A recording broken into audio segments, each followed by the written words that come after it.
Bem, nós vamos dar continuidade ao estudo do Livro dos Espíritos. Vocês que estão aqui, todos que eu estou vendo já são companheiros de outras datas, não há ninguém que está aqui pela primeira vez.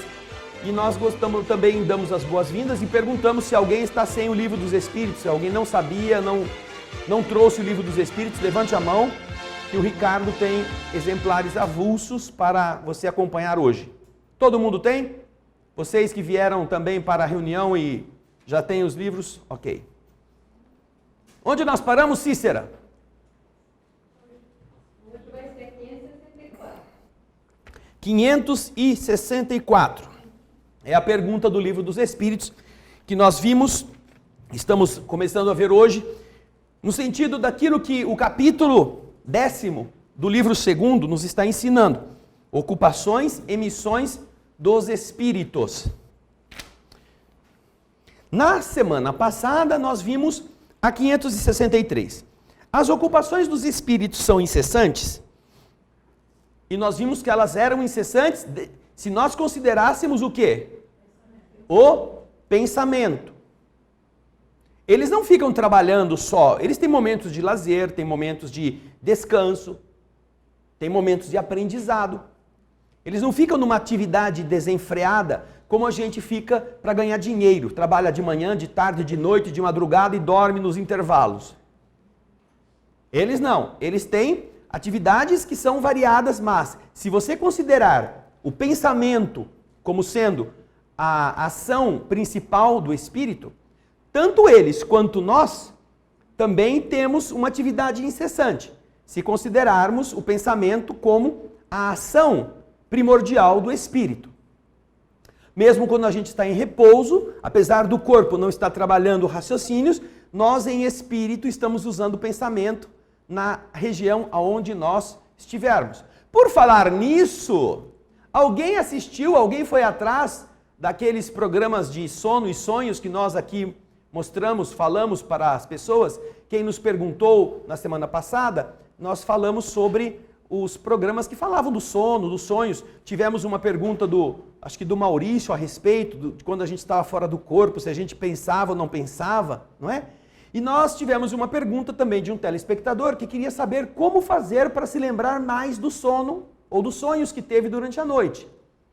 Nós então, a Ana Paula passou para a gente aqui, as palestras que fizemos, foram 4 programas de rádio, de 2 horas cada um, 4, que nós indicamos, e 3 programas de televisão de meia hora, que são da mesma temática.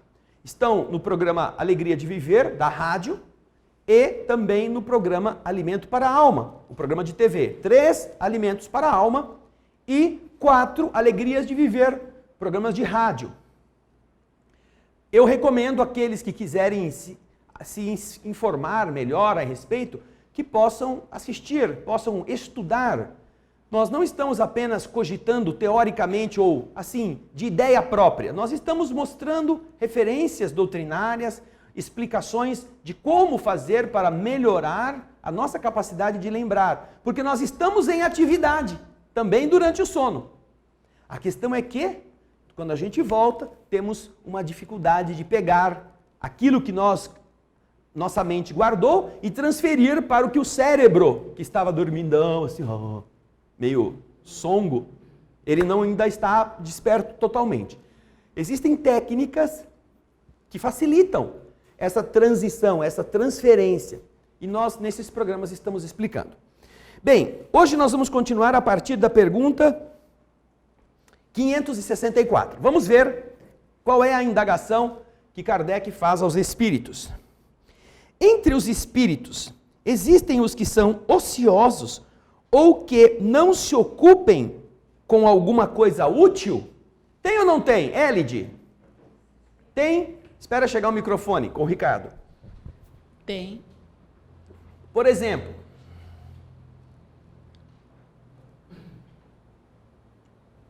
eles ficam por um tempo, né? espíritos ociosos. Sem ocupação. Sim, por exemplo, um exemplo.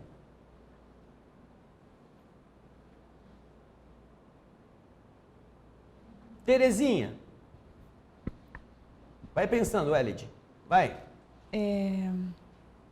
Como a natureza do espírito é a mesma, estando encarnado ou desencarnado, aqui na própria questão diz que eles estando desencarnados, também vai haver... Não, isso tudo eu já sei. Você está enrolando para pensar, para responder. Isso tudo Então. nós já sabemos. Eu quero saber que exemplo a gente pode dar de espírito ocioso.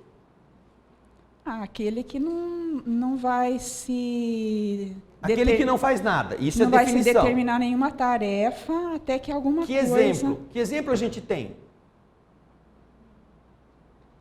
De ociosidade do espírito em si. Espírito ocioso. Vai pensando que a Elaine levantou o dedo, talvez ela saiba.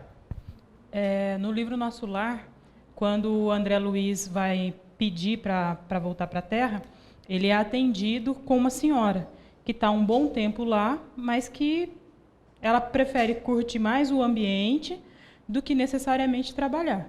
Então ela... Quando o André Luiz vai fazer a entrevista com o ministro Clarencio no livro Nosso Lar, existe essa passagem. Quando ele chega, tem uma velhinha já esperando.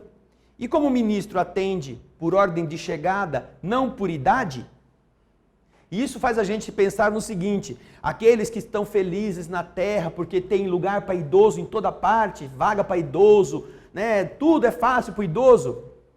Se prepare, porque do lado de lá não tem idoso. Não tem privilégio de idade, porque do lado de lá não é mais a idade do corpo que prevalece. O que prevalece é a evolução do espírito. Ai, mas eu tenho o cabelo branco. E daí? O seu perispírito está assim porque você manteve o cabelo branco. Pensa no cabelo marrom, puf, pronto, já ficou marrom. Porque você pensou no perispírito, ele modifica imediatamente com o seu pensar. Então, a idade no mundo espiritual não se mede pela cor do cabelo. Por isso que o ministro Clarencio, lá está escrito no capítulo No Nosso Lar, ele não está recebendo a velhinha porque ela é velhinha. A idade do espírito não é medido pela aparência, é medido pelo grau evolutivo. Quanto mais é elevado o espírito, provavelmente mais velho é ele. Porque mais tempo ele teve de passar por experiências e acumular ensinamentos. Os espíritos mais novinhos são levianos, são rebeldes, são preguiçosos. Isto também vale para quando estamos encarnados. Quando você observa em certas salas de aula, quando você é professora ou você tem contato com várias crianças em diferentes níveis, você percebe crianças que são crianças. E você percebe crianças que não são tão crianças. Porque elas, apesar de estarem num corpo pequeno, elas têm um outro padrão de comportamento, elas gostam de coisas que as outras crianças não gostam. Ela não está vinculada àquelas rotinas infantis, ela fala sobre temas importantes, diferentes. E isto faz o quê? Faz você perceber que aquele espírito pode estar num corpo de criança, mas necessariamente ele não é tão criança quanto as outras, que ainda estão brincando com a vida que as fará crescer. Então isso também a gente observa na vida física. E não só na idade infantil. Nós observamos a idade do espírito adulto, depois de grande no corpo, pela sua conduta, pela sua posição moral, pelas suas decisões. E aí nós descobrimos que há adultos que são crianças no espírito. Há adultos que dependem de modismos, que gostam de se fantasiar, que gostam de se travestir, sem serem travestis, gostam de se travestir de acordo com o vento das ocorrências. Ele não sabe quem ele é. Ele gosta de parecer o que todo mundo parece. Essa falta de identidade, e essa identidade que depende da cópia de outras identidades, demonstra que se trata de um espírito infantil. Um espírito imaturo. Um espírito que não é capaz de dizer, eu sou desse jeito, e daí? Eu gosto de ser assim. É a minha forma normal de ser. Porque ele já sabe quem ele é, quem ela é.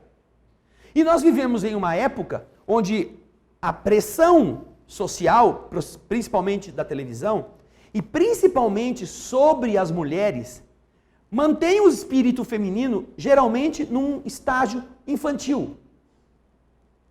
Em buscas, em necessidades, em aspirações.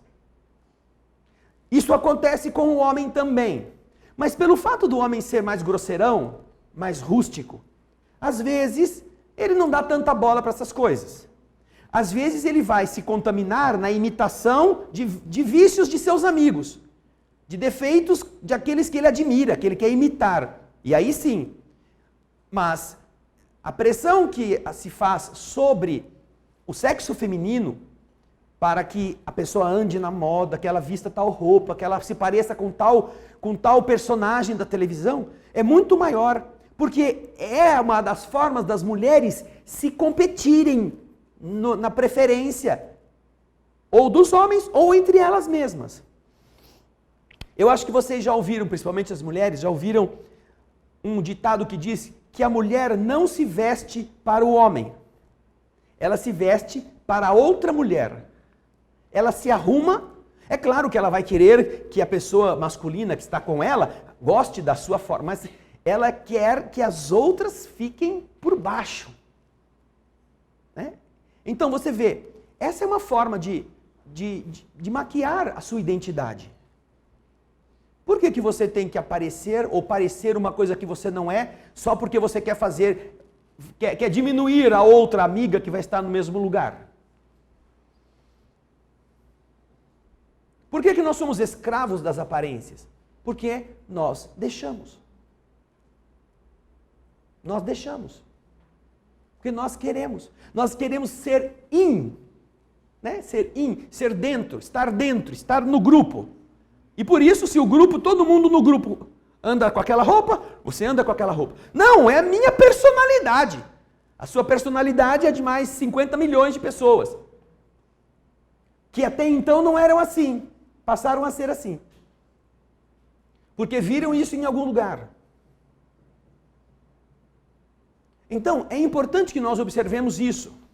Não só nas crianças, mas também na nossa personalidade. Porque é fácil ver na personalidade dos outros. É fácil a gente, até para criticar alguém que a gente não gosta, achar que aquela pessoa é criança, infantil. Mas nós, ao invés de ficarmos projetando na vida alheia as nossas avaliações, precisamos nos avaliar. Estas exigências que nós aceitamos, que não são imposições, porque a imposição seria irrefreável. Você não poderia se opor. Mas desde que você pode se opor, por que fazer?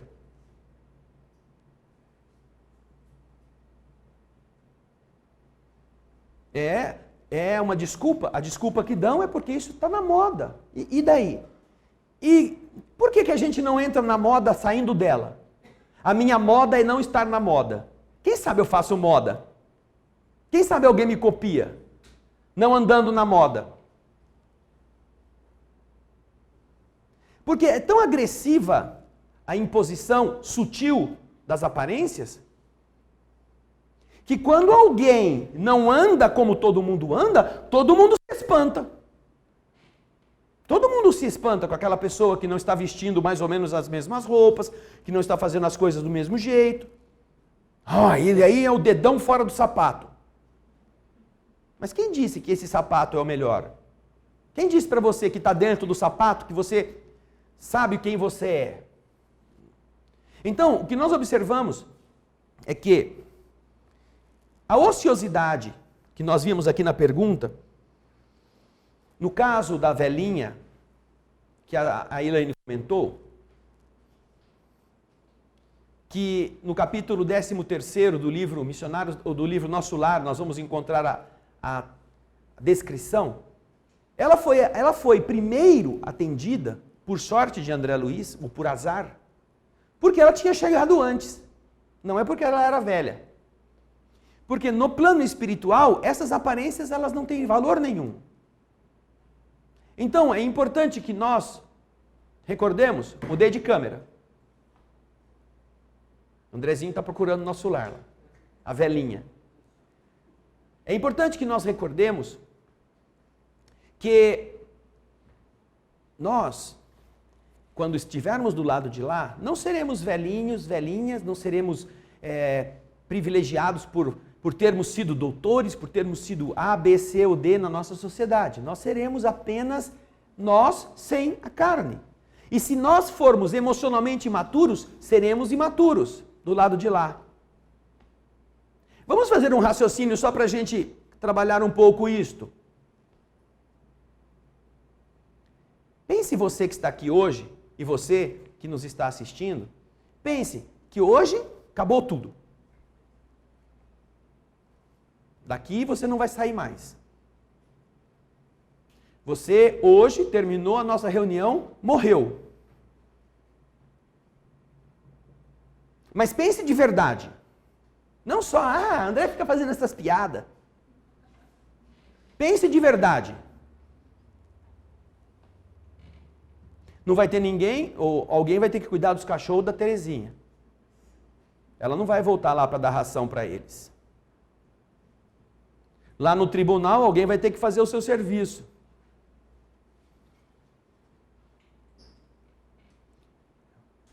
Amanhã não vai ter palestra com o André, nem a Dona Odete para receber as pessoas.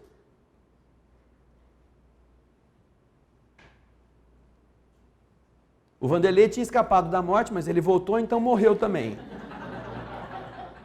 Amanhã não vai ter Vanderlei vendendo pizza. Ai, graças a Deus, vai escapar da pizza.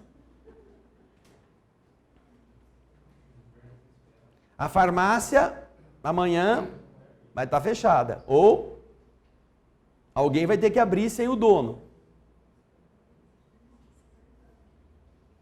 Na clínica também vai ter um monte de gente que não vai ter consulta. Na escolinha não vai ter professora para dar aula, a escola vai estar fechada por luto. Eu acho.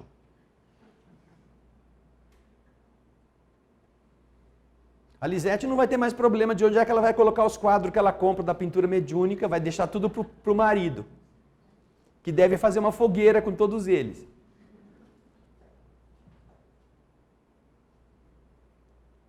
E então? Só que você vai estar vivo. Aí a Terezinha vai, meus cachorros estão passando fome, vai lá na casa querer assombrar a filha dela para dar comida para o cachorro. Vai fazer isso se ela não entender que agora ela já não faz mais parte da vida onde os cachorros estão. Ela faz parte. Mostrou a Terezinha lá? Já estava chorando lá.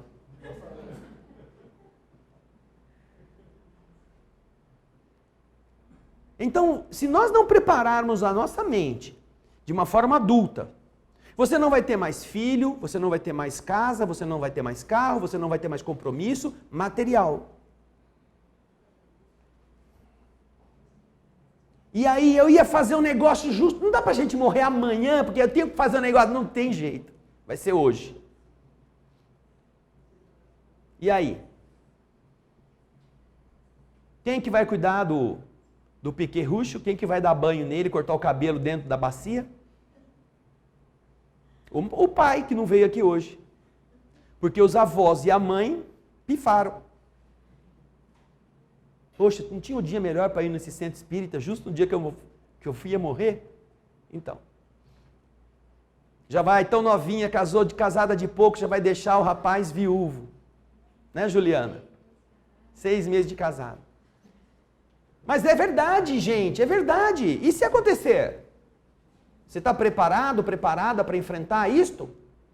Porque, se não, nós somos espíritas, né? A gente sabe que a vida continua, a gente conversa com os espíritos. Mas por que vocês que conversam com os espíritos, encontram os espíritos tão desajustados? Tão aflitos? Tão agoniados? Porque eles não se prepararam para passar por isto. E eles não sabem controlar o pensamento. Eles querem viver com o pensamento da forma que estavam acostumados na Terra. E só que eles não conseguem improvisar. Então, o indivíduo que foi na Terra ocioso, preguiçoso, que não quis saber de fazer nada, Assim que desencarnar, você acha que está preparado para ser um espírito trabalhador? Não.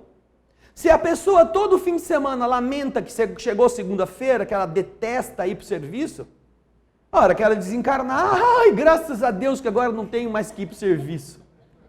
Agora eu vou ficar sem fazer nada. Que bom. Vou ficar esticadão, como eu sempre quis, dentro do caixão. Esticadão. E fica lá. Às vezes alguns ficam até deitados lá mesmo. Aí começa a acontecer um problema, que é o corpo ficar um pouco diferente, vai estufando, vai ficando roxo, o olho pula para fora, a língua sai, né? Começa a explodir as tripas. Aí ele começa a ver um negócio feio assim, ai não quero ficar mais aqui não. Aí ele tenta sair dali. Mas é preguiçoso, não quer serviço. Você pensa que só tem isso na região umbralina? Porque os espíritos que ficam nos botecos são ociosos. Não querem trabalhar, querem curtir.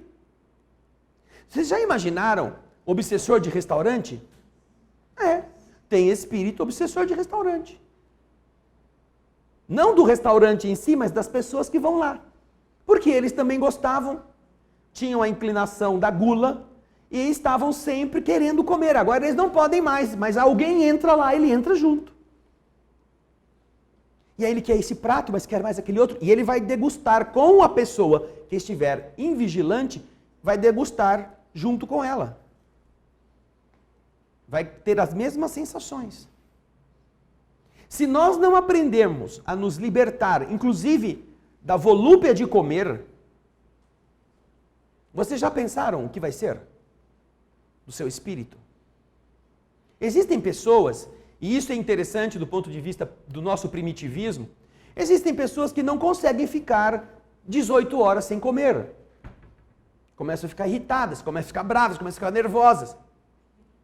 Por que isso? Porque não se controla. Não, é que eu tô com fome. E daí? Você está com fome, vai virar o quê? Um cachorro de novo? Mordendo os outros? Faça um teste. Veja até que ponto você aguenta sem comer. Ou tire determinados alimentos que você gosta e não ceda à tentação de ir buscá-los. Não é que você fique sem comer. Coma, sei lá, alface, berinjela, abobrinha. Quando você gosta de comer carne. Desafie-se. Porque isto é um vício mental. Quando você então se determina mudar este padrão, você está reciclando o seu pensar e o seu autodomínio. E você altera o funcionamento do seu corpo. Porque quando o corpo morrer, você vai ser obrigado a não comer.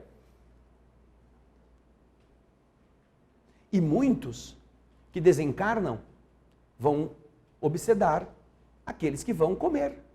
Sejam nas casas, onde há permissividade para que eles entrem, na via pública ou em lugares públicos, como restaurantes, bares. Vão comer junto com a pessoa. Sugar a energia do alimento que ela está ingerindo. Estes não querem trabalhar, eles querem desfrutar. Eles querem gozar. E se nós não aprendermos, enquanto estamos na Terra, a mudar nosso padrão, nossa rotina mental, olha, gente, hoje foi a última refeição que você fez antes de vir para cá. Ai, que se eu soubesse eu tinha comido mais. Daqui para frente não vai ter mais. Se quiserem, até a gente vê se tem uma bolachinha para passar aqui, para ninguém morrer pagão, sem uma bolachinha no estômago. Mas já pensou, Ricardão? Aí não vai ter mais massinha disso, massinha daquilo, berinjelinha recheada, abobrinha disso, daquilo. Você vai emagrecer à força. Nem caldinho reconfortante, porque quem desencarna não está afim de caldinho reconfortante, não sabe nem onde encontra. Se ele não preparou a sua mente, né? Fala, Gaspar. Não, é muito comprida a história. Tá bom. Eu falei sobre isso.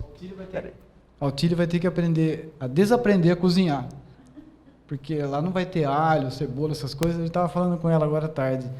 Que ela vai ter que começar a fazer caldinho reconfortante pra gente. Então. Mostra a Otília aí. A Otília de Trás-os-Montes, em Portugal. Nós descobrimos a casa onde ela nasceu, onde ela morou, pequenininha, lá em Passalouço, né? Palassolo, em Portugal. Não é, Otília? Vai aprender a fazer caldinho reconfortante? Oh, Já vai levar a receita no caixão. Caldo verde, vai levar a receita no caixão. Bem, o problema não será esse, se vai ter ou não o caldinho, porque lá no plano espiritual, em Nosso Lar, se você vê o livro Nosso Lar, você vai entender uma coisa. Houve, inclusive, na cidade Nosso Lar, um período de conflito por causa da alimentação. Nosso Lar já é uma cidade que está na periferia do umbral.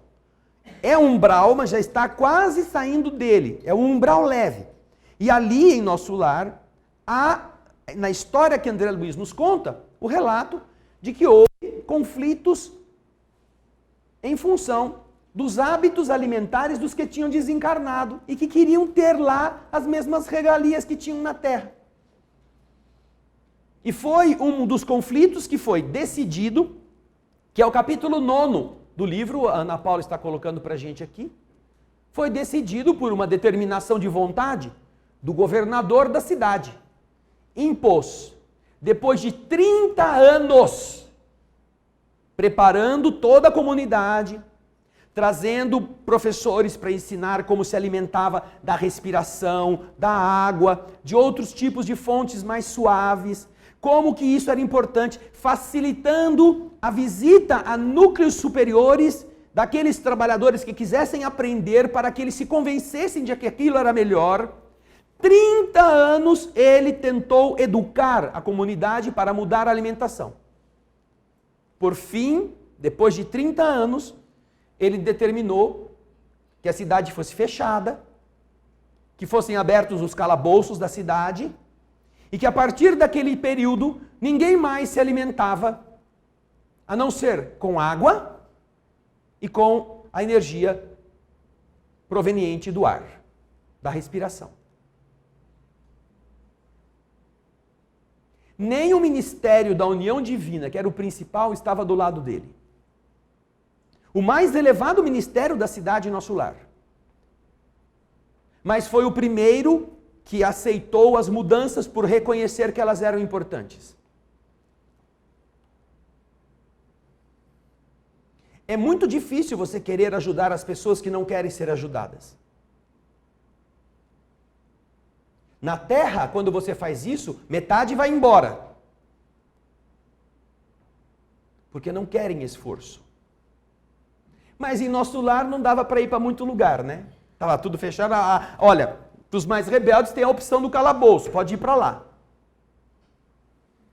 Mas você imaginar abrir os calabouços de uma cidade espiritual para seres que estão lá e que possam se revoltar?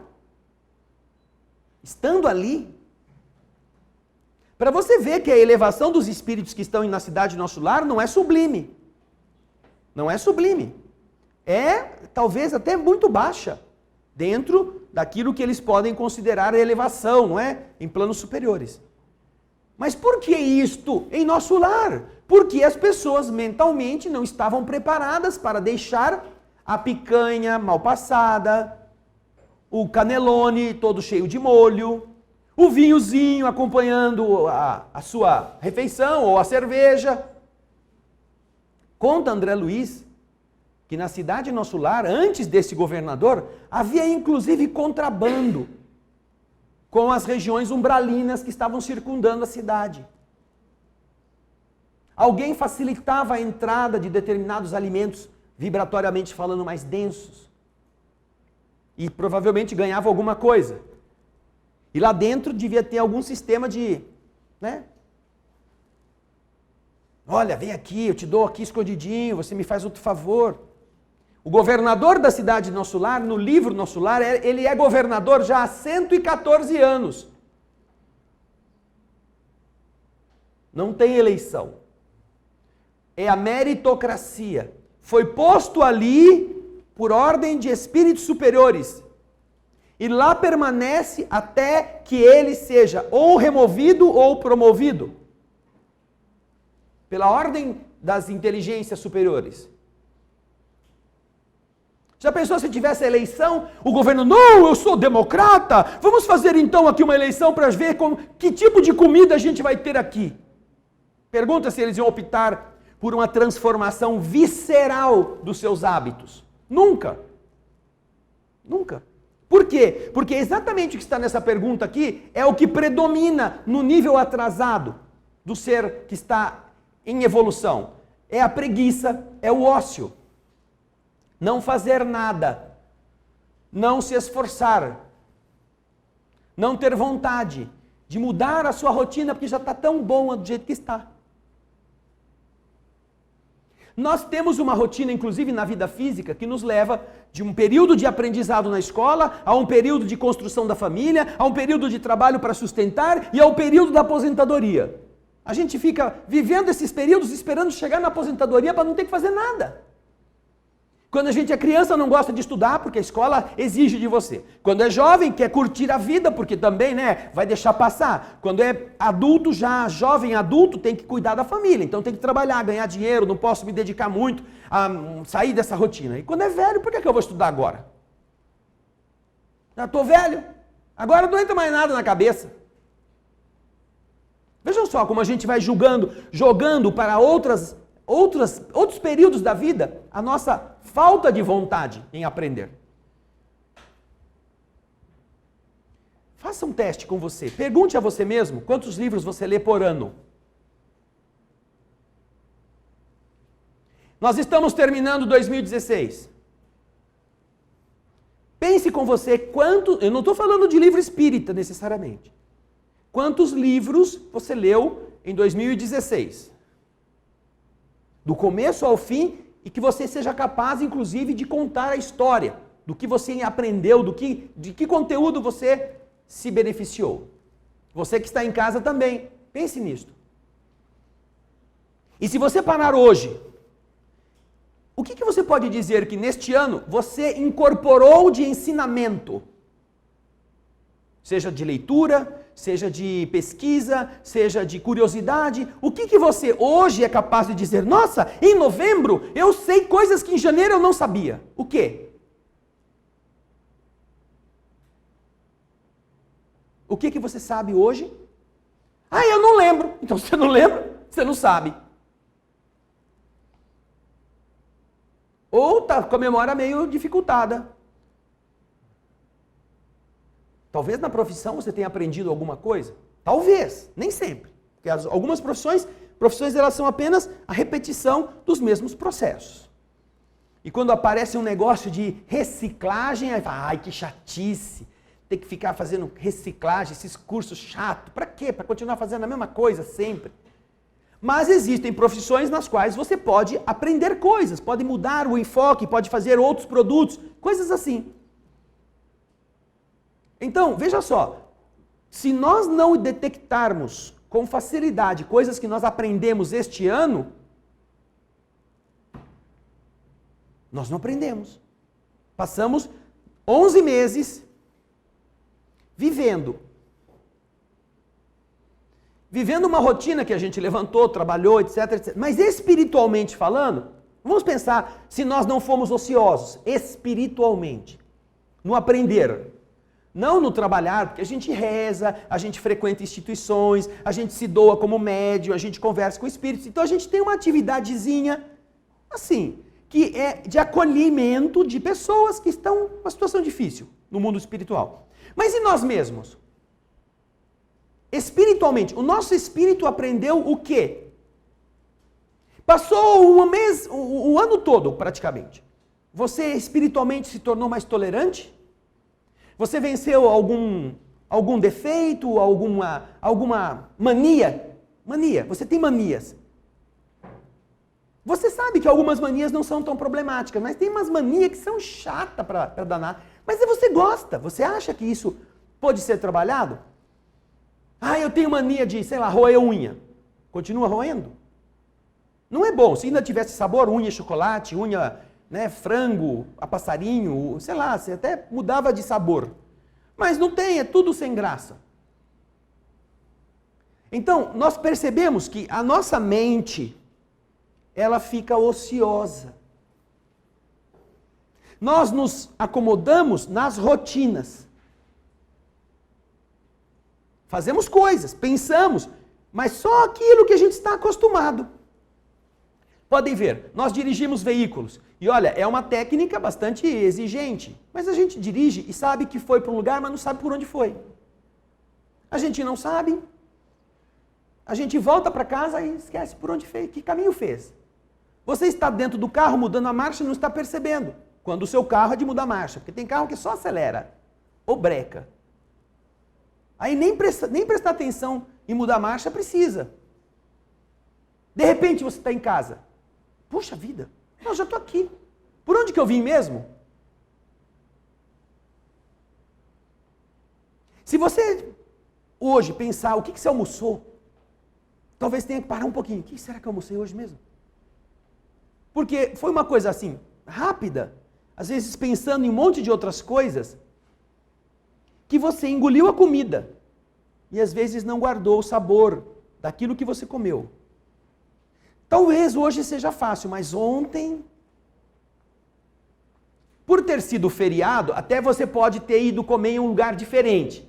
Mas segunda-feira, 2 dias atrás, nossa, aí já é querer muito. Lembrar o que eu almocei segunda-feira. Porque quando a gente está almoçando, não está almoçando. A gente está fazendo aquilo porque já tem que fazer outra coisa. Então, você não presta atenção no que está fazendo, a sua mente está ligada em outro padrão. Quando você está no outro padrão, você já está pensando o que vai fazer quando acabar aquilo. Por isso que as pessoas que estão nessa rotina, elas não veem a hora de chegar às 4h30, quando tem que fechar o guichê, ou quando tem que acabar o expediente. Ai, graças a Deus acabou, ai, fecha aqui e vou embora para casa. Aí chega em casa e fica pensando no serviço.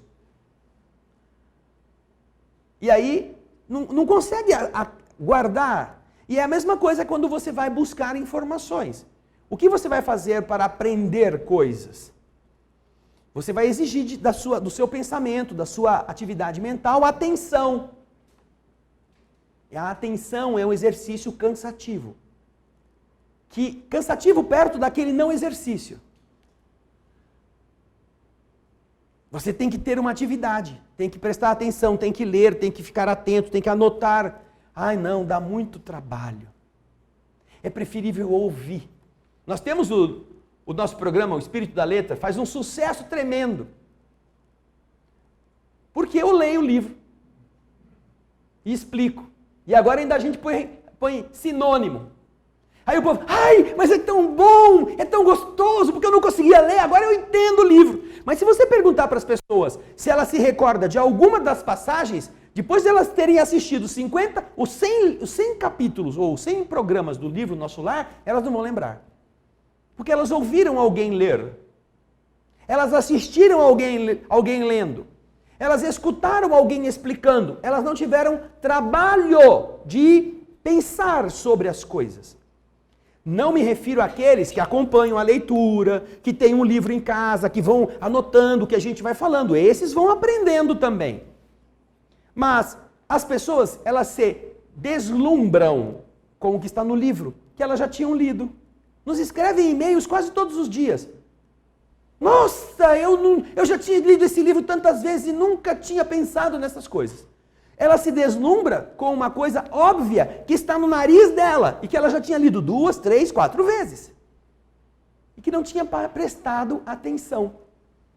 Então a pergunta que Kardec faz: existem espíritos que são ociosos, que não se ocupam de alguma coisa útil? Existe ou não? Sem ler. Existe ou não? Por que que existe espírito que não gosta de fazer nada? Por quê? Por quê? Alguém falou aí? Espera aí, Ana Paula, deixa eu chegar o microfone. Por causa da mente dele, que ele fixou naquilo e ele fica ali, enquanto ele não movimentar a vontade de sair daquela posição. Mas por que ele é assim?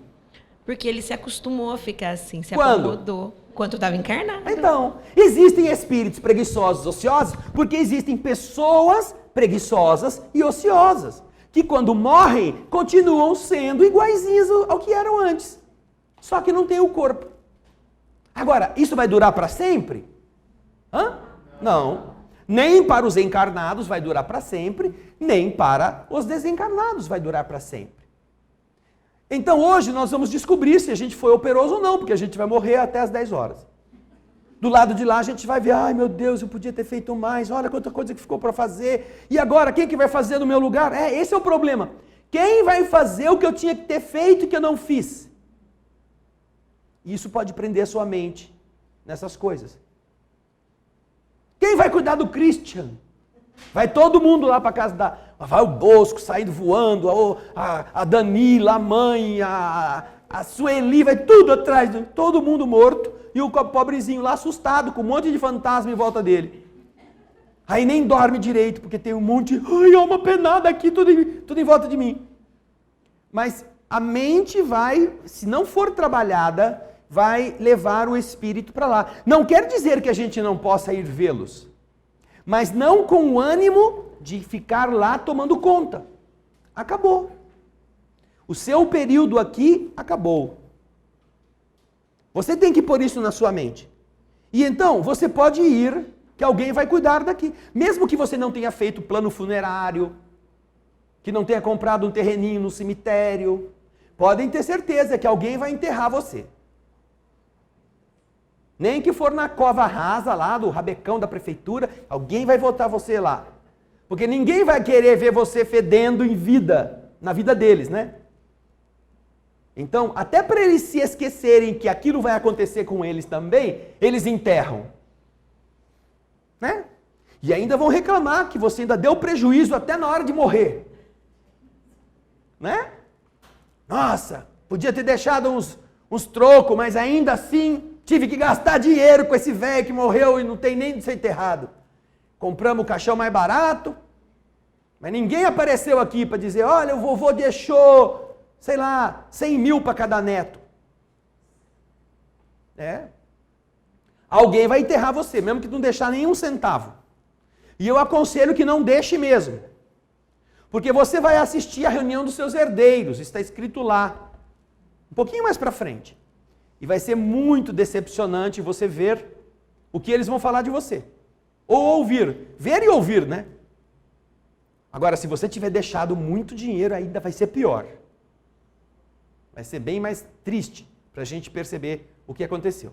Então, naturalmente, você tem que mudar o enfoque da sua mente hoje, daqui para frente, ou quando você achar que deve. Porque se você reprogramar o pensamento, você já não vai se preocupar mais com as badulaqueiras que estão na sua casa. Começa por aí. Não é só com entes que a gente ama. Se ainda fosse só com eles, tudo bem.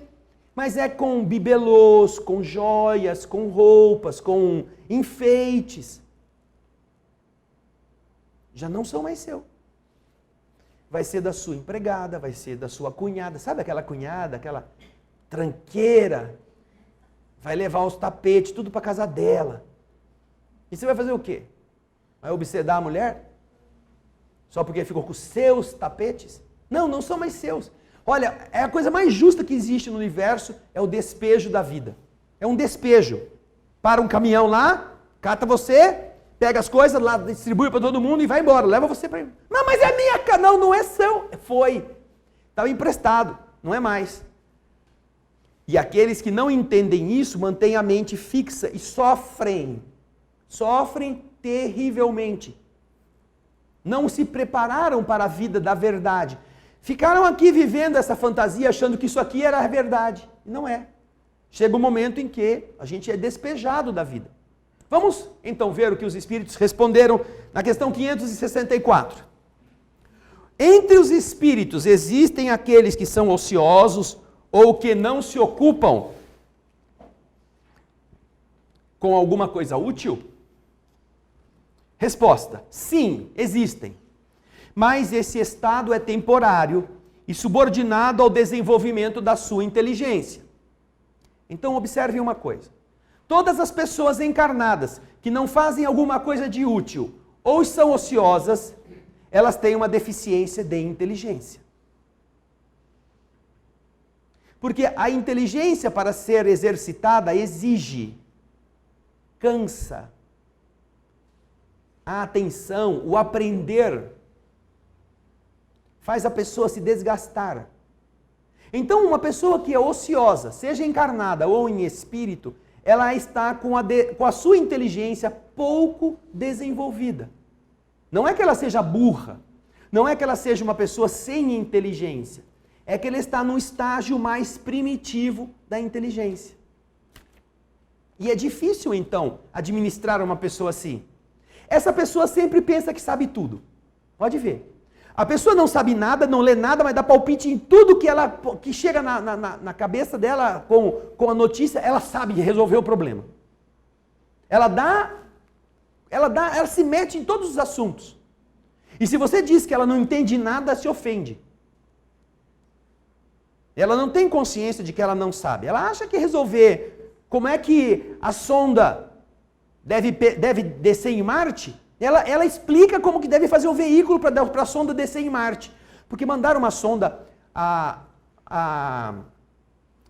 ESA, que é a estação, não é estação não, é European Space Association, uma coisa assim, que é a Associação Europeia para a Pesquisa Espacial, a ESA, mandou agora recentemente uma sonda para Marte.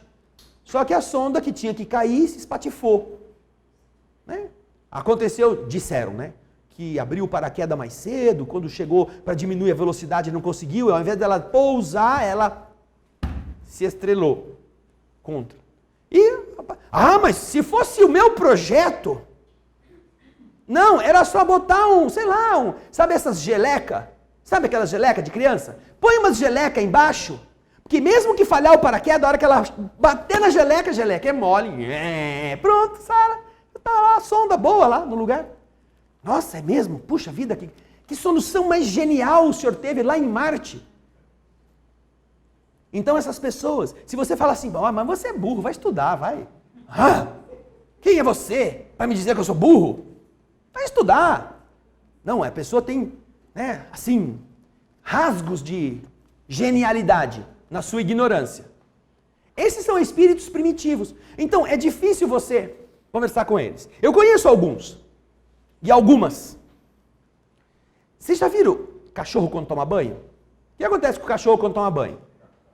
Hein? Aquele cachorro peludão, né? Você molhou bastante ele, ensaboou, jogou água, o que ele faz? Molha você, né? De volta. Ele começa a se sacudir, joga água para todo lado. Essas pessoas, nesse nível de inteligência, elas são como o cachorro que se dá banho. Você fala, um monte de coisa, a pessoa raciocina com você, depois que você terminou o assunto, ela chacoalha tudo, joga tudo fora e volta a pensar do mesmo jeito. Volta a dizer a mesma coisa. Escuta, a gente faz 3 horas que a gente está conversando sobre esse assunto, você não entendeu nada disso? Não, porque o perdão é importante, é lindo, tem uma história de Jesus que falou do perdão. É maravilhoso, quando a gente perdoa, a gente fica melhor de saúde. Essa dor que você está tendo na perna é porque você pode não ter perdoado, isso somatizou. É mesmo, é? E o que eu faço? Tomo remédio, tomo uns passes, é muito bom. Para 2 horas falando, parece que a pessoa vestiu toda aquela água.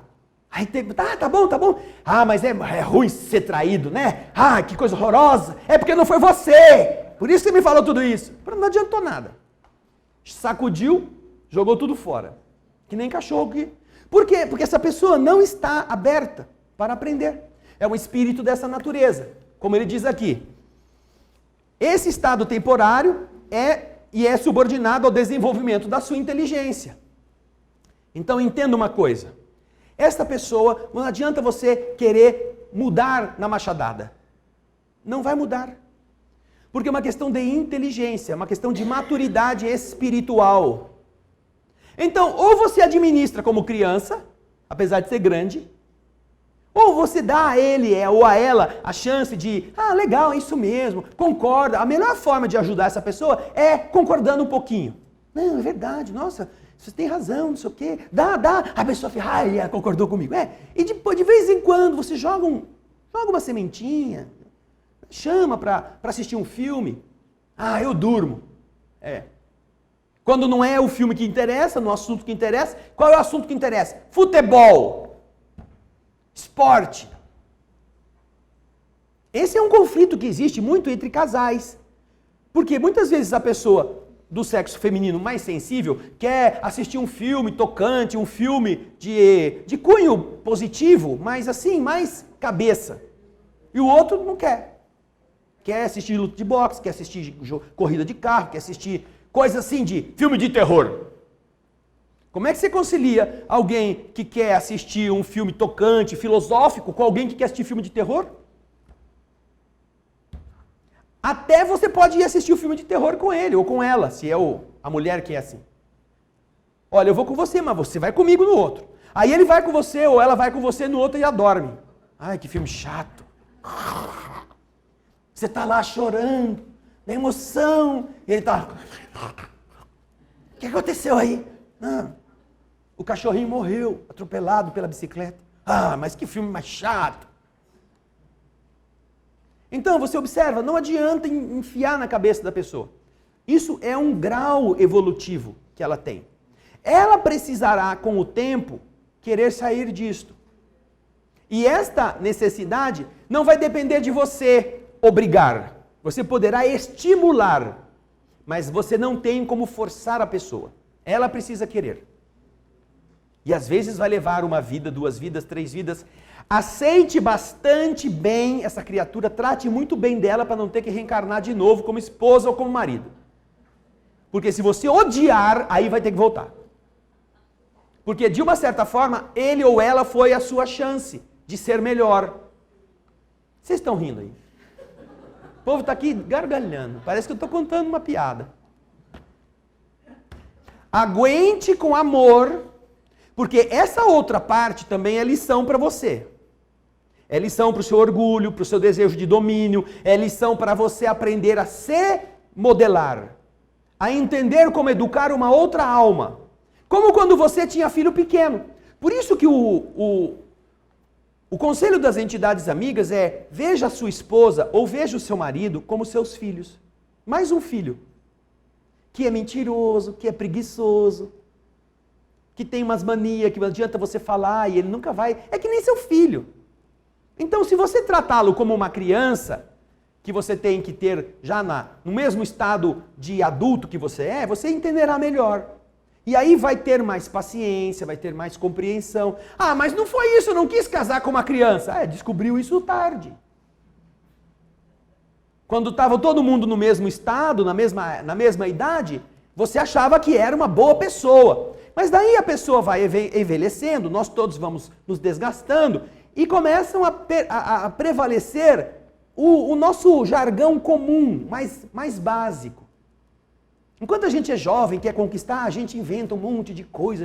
Eu conheço uma pessoa que namorava um baterista e ia estudar bateria. Namorava um guitarrista e ia estudar guitarra. Namorava um paraquedista e ia aprender a pular de paraquedas. Não é nem baterista, agora nem guitarrista, nem é paraquedista. É frustrada. Porque não sabe quem é e não se trabalhou por dentro. Ficou sempre dependendo ou querendo ser o que o outro era. Nunca se preparou para ser alguém. Queria agradar a outra parte, fazendo com que a outra parte visse nela uma pessoa que tem os mesmos hábitos, os mesmos gostos. Ah, que legal! Mas para quê? Se ela não é assim. Não é assim. Vai fingir por quanto tempo? E esse é o problema das relações, não é? As pessoas vão fingindo até conseguirem se unir. Depois descobre como que é. Aí tiram as máscaras e aí todo mundo tem que roer a coleira. Mas a pergunta continua na resposta dos espíritos. Vamos ler a resposta agora toda. Existem sim, mas este é um estado temporário e subordinado ao desenvolvimento da inteligência. Certamente, há, como entre os homens, aqueles que não vivem senão para si mesmos.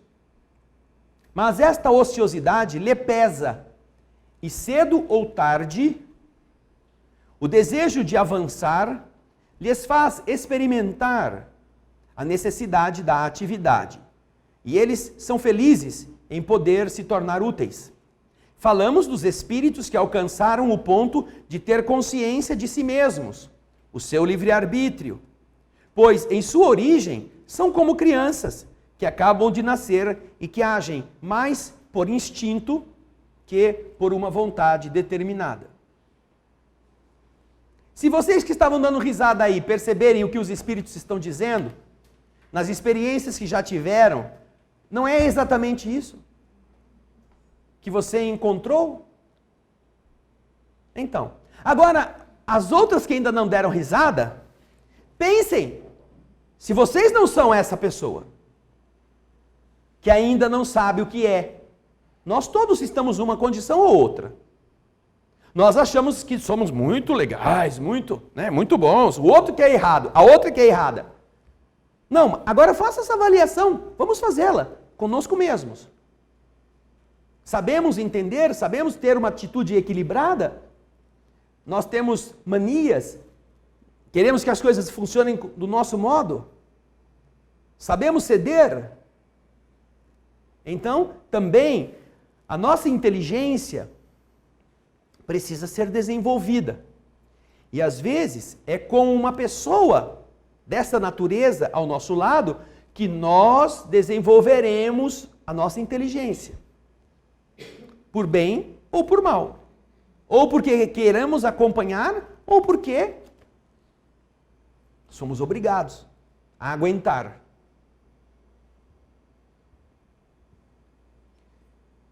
Alguns aqui, nesta sala, têm a riqueza de viver com crianças especiais. Crianças que não são normais como as outras crianças. Mas que são crianças, que são jovens, que são adolescentes e que você descobre que são pessoas que têm querer, que têm forma de se expressar, que têm uma maneira específica de atuar, do mesmo modo que você descobre, por exemplo, em qualquer ser vivo, da planta ao animal, que eles estão também te mandando sinais, estão te falando coisas, no nível deles. A planta está tristinha, você fala, ai plantinha, você está meio murchinha, acho que está faltando água. Você vai lá e põe água, a planta fica. Aí você fala com ela, daqui 2 dias ela começa a florescer, ai, ela responde para você. Você conversa com a planta. Alguém conversa com planta aqui? Levanta a mão. Isso. Olha quanto maluco a gente tem. Maluco do bem. Conversador com planta. Agora você conversa com a planta com o mesmo carinho que você conversa com aquelas pessoas difíceis com quem você vive? Com o mesmo carinho? Ai, plantinha, ai, maridinho, você tá meio murcho, vou jogar um pouquinho de água em você, vou te dar um pouco de beijinho, vou te abraçar, vou fazer você se sentir feliz. Você faz isso com o seu marido? Ou com a sua esposa?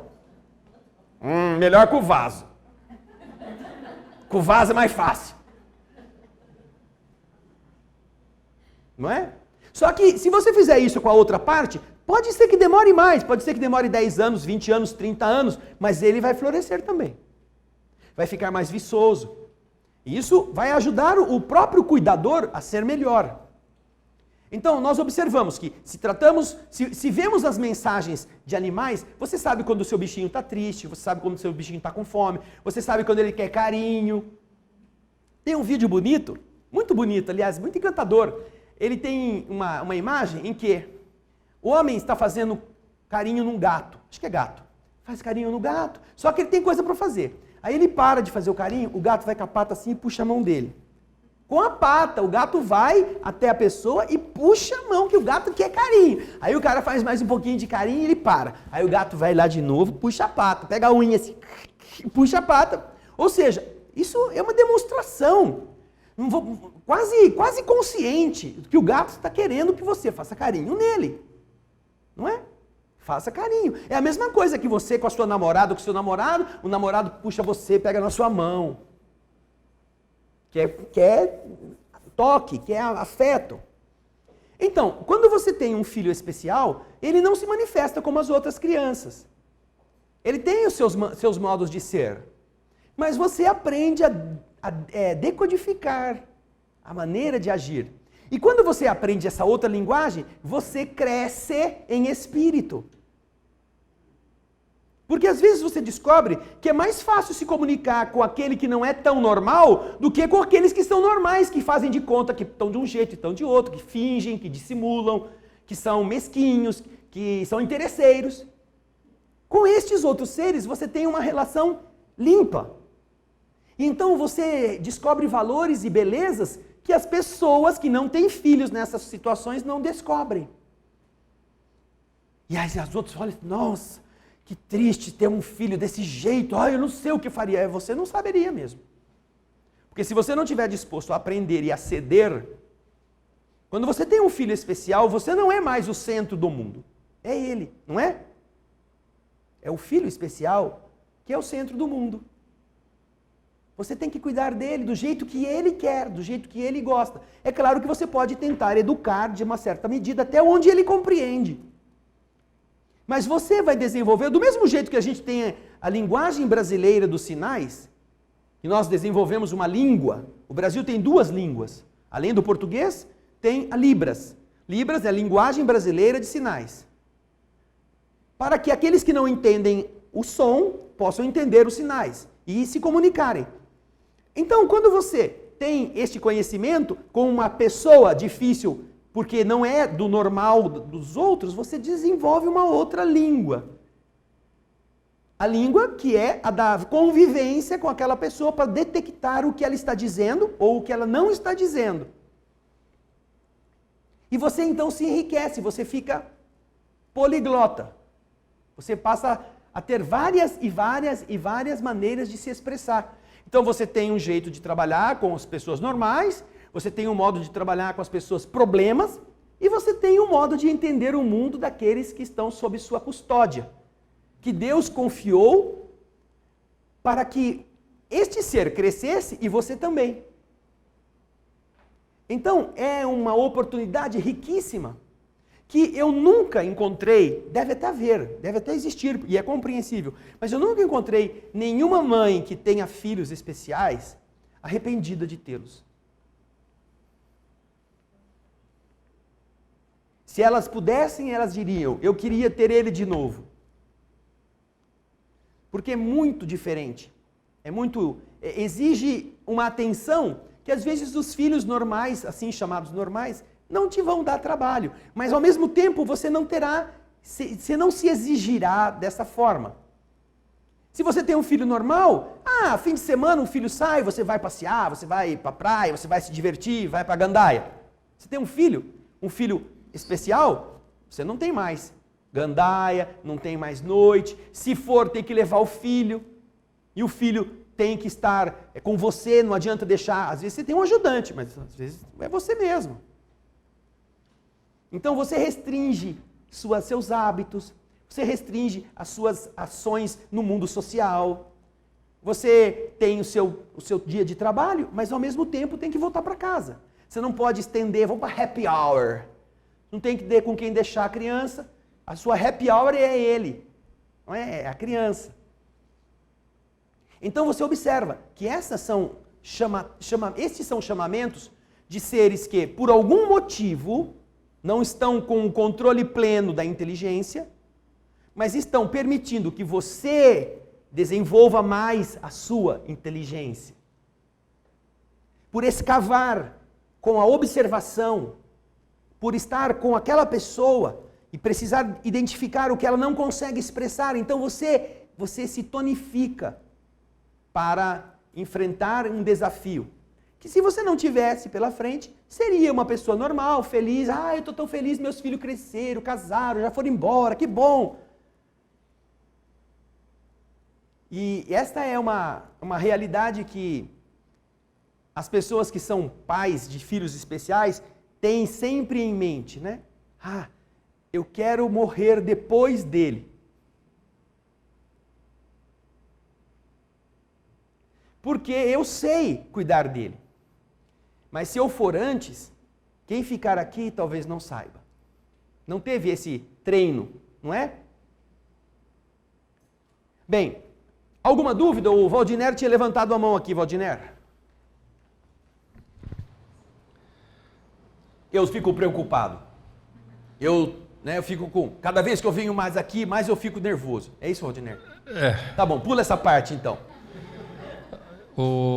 Como é que ficaria o plano espiritual e a própria pessoa no caso de uma pessoa muito inteligente, que tem um status social elevado e se envereda para o lado da, aspas, corrupção, etc., e depois ele é compulsoriamente obrigado a voltar para dar valor à sociedade, dar valor àquilo que ele surrupiou, e etc., etc. Ou seja, então ele não seria aí, trabalharia a sua inteligência naquela próxima eleição, naquela próxima reencarnação, e sim passaria a viver de lixos e comidas... Sim. Enfim, nesse... Agora, eu te pergunto, isso não é trabalhar a inteligência? Quando você teve a inteligência, que você não a usou, porque você tinha tudo fácil, você não sabia quanto custava, você não precisava fazer nada, você não aprendeu a passar uma roupa, você não aprendeu a costurar um botão, você não precisou fazer nenhum esforço para ter nada.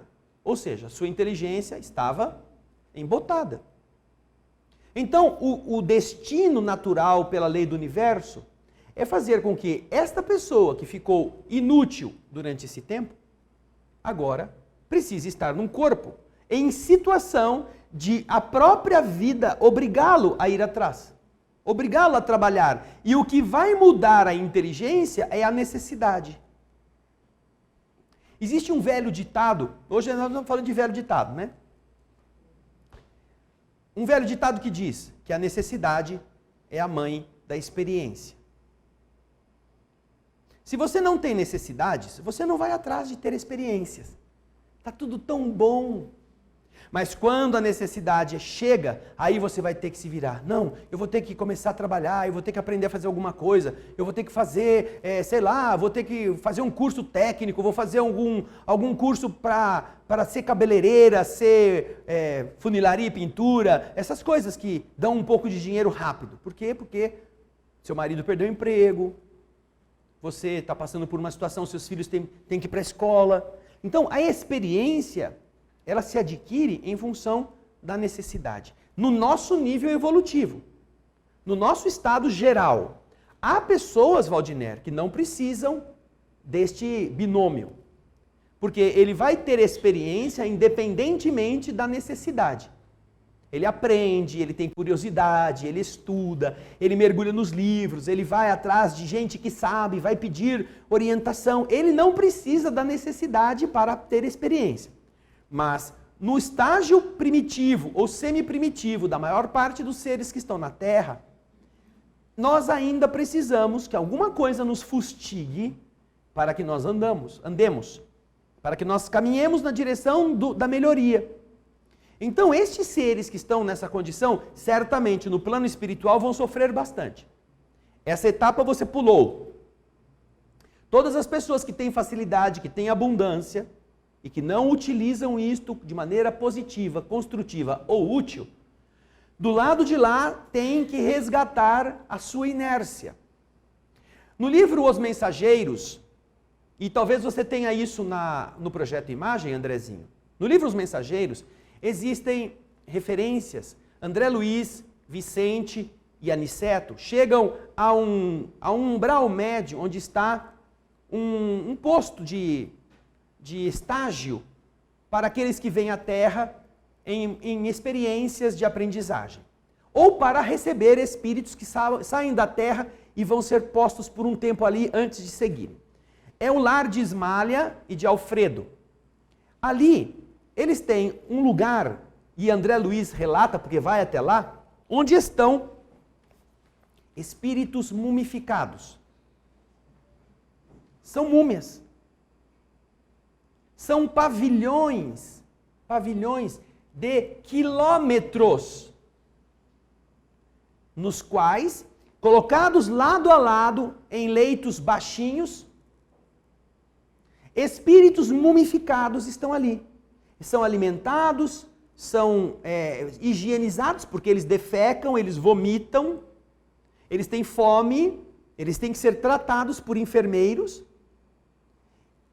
E ali há mais de 2.000, num dos pavilhões em que André Luiz foi, junto com Vicente e Aniceto, orar, na companhia de Ismália, de Alfredo. E ali eles contam para nós quem são os espíritos que chegam a este nível de inconsciência.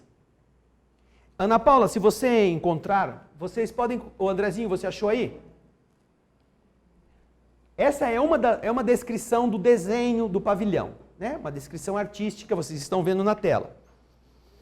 Volta sobe, Ana Paula, um pouco mais. Não, tudo bem, tá bom. Vai para... Andrezinho, desce, você tem outras imagens desse lugar? Esses seres que estão deitados nos catres são espíritos que deixaram a Terra e ainda não acordaram, que ficam assim, recolhidos nesse local. Coloca para mim o texto, Ana Paula, por favor.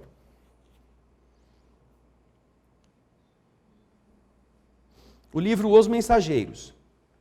Nós temos esse livro todinho lido e explicado no nosso Espírito da Letra. É a prece de Ismalha, se não me engano, ou o capítulo anterior. Eu acho que chama Os que Dormem, Ana Paula. Volta lá. Posto, socorro, sopro. Os que dormem. Está aqui, ó, capítulo 22. No capítulo 22, aí André Luiz diz assim: que vemos aqui? Estamos acaso na moradia da morte depois da morte? André Luiz se espanta com aquele mundaréu de espíritos. E aí o instrutor diz a ele: sim, André, este sono é verdadeiramente avançada imagem da morte. Aqui permanecem com a bênção do abrigo, porque existem outros que estão assim, sem abrigo, lá fora da cidade, do lugar. Alguns milhões de nossos irmãos que ainda dormem. São as criaturas que nunca se entregaram ao bem ativo e renovador em torno de si. E principalmente os que acreditaram convictamente na morte como sendo o nada, o fim de tudo, o sono eterno. A crença na vida superior é a atividade incessante da alma. A ferrugem ataca a enxada que não trabalha. Aí vocês estão vendo André Luiz se aproximando de um dos espíritos que está ali, para ele tocar. O espírito tem pulsação, tem temperatura, respira, e ao mesmo tempo está quase morto, praticamente morto. O entorpecimento, diz o texto do capítulo 22, invade o espírito vazio, vazio de ideal criador. Não é vazio porque não tem nada para pensar, não tem ideal para fazer, não tem nada para buscar. Os que, nos círculos carnais, homens ou mulheres, acreditam na vida eterna, ainda que não sejam fundamentalmente cristãos, estão desenvolvendo faculdades de movimentação espiritual e podem penetrar as esferas externas em um estado animador, pelo menos quanto à locomoção e a um juízo mais ou menos exato.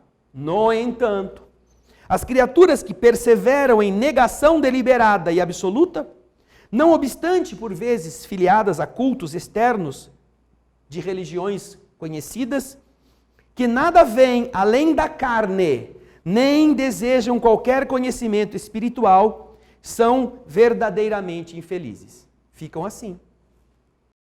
Muitos penetram nossas regiões de serviço como embriões da vida, na câmara da natureza sempre divina. Um amigo nosso costuma designá-los como fetos da espiritualidade. Ainda não nasceram para o espírito, ainda estão assim. Mas eu digo que se ainda fossem fetos, eles estariam muito felizes. Eles são ainda menos do que isso. Temos certeza, porém, que muitos se negaram ao contato da fé absolutamente por indiferença criminosa aos desígnios do Eterno Pai. Dormem porque estão magnetizados pelas próprias concepções negativistas. Permanecem paralíticos porque preferiram a rigidez ao entendimento. Mas dia virá em que deverão levantar-se e pagar os débitos contraídos.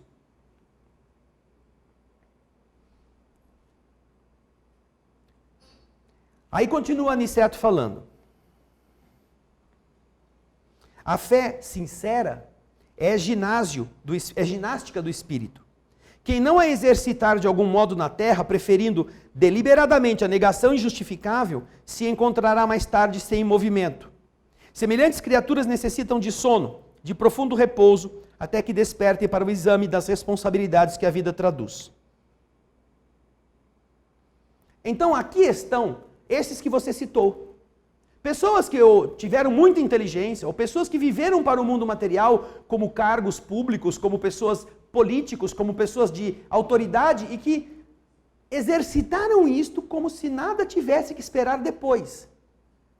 Que viveram e corroeram o mundo.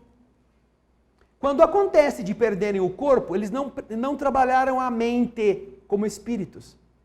Não sabem o que fazer do lado de lá.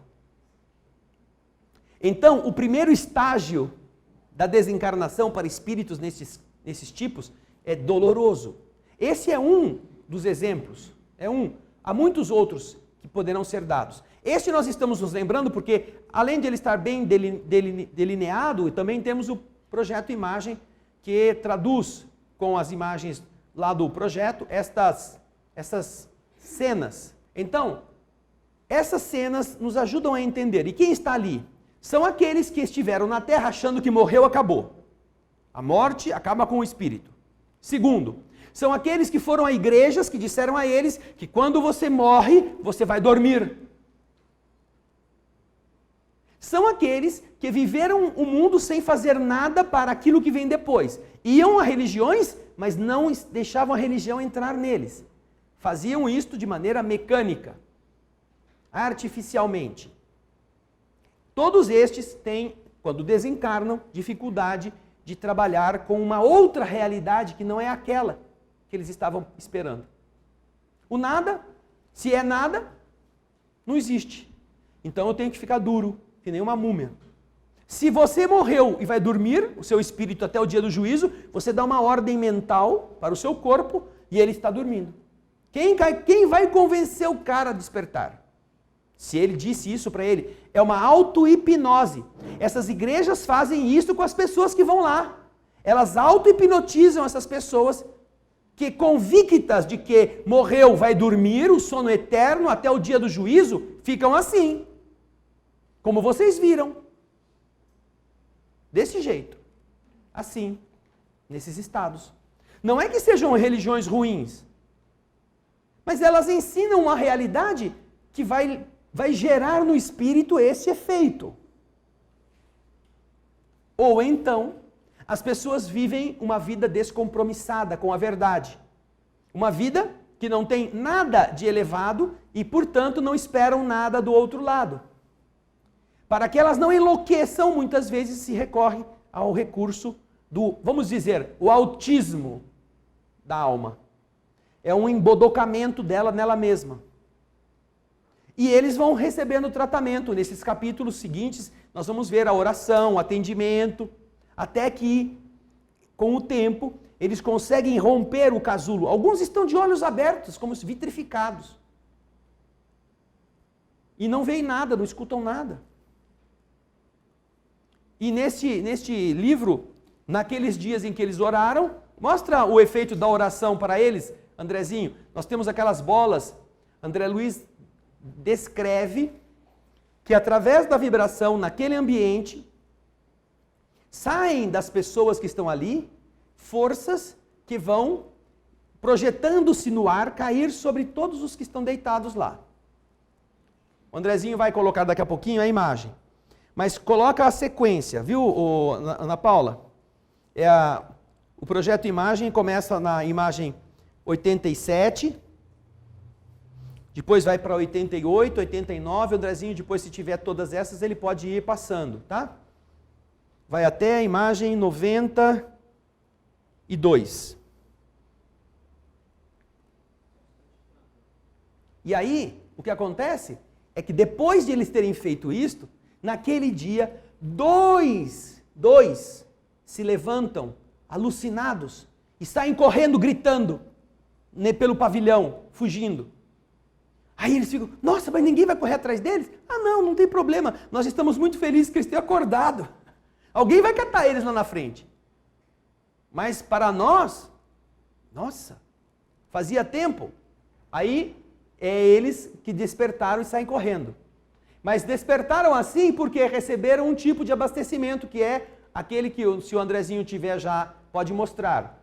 Aquele das bolas luminosas que vão saindo dos que estão orando. Vai lá, Andrezinho, vai passando, olha aí. TV Alvorada Espírita em movimento.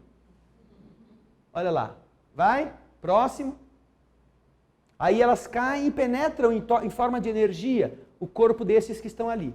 E aí então, depois de terem absorvido essas energias, que naturalmente vão ativar centros que estão endurecidos, aí então acontece de 2 deles se levantarem e saírem correndo. Aí o cara até pôs ele ficar de terno, mas não devia estar assim, né? E todos ficam espantados. Nossa, eles vão fugir. Não, deixa eles fugirem um pouquinho, tá dormindo até agora. Vai desenferrujar as juntas, dar uma corrida. Alguém depois vai pegá-los lá na frente. Então, os ociosos, os preguiçosos, geralmente acabam em uma situação parecida com esta ou esta mesma.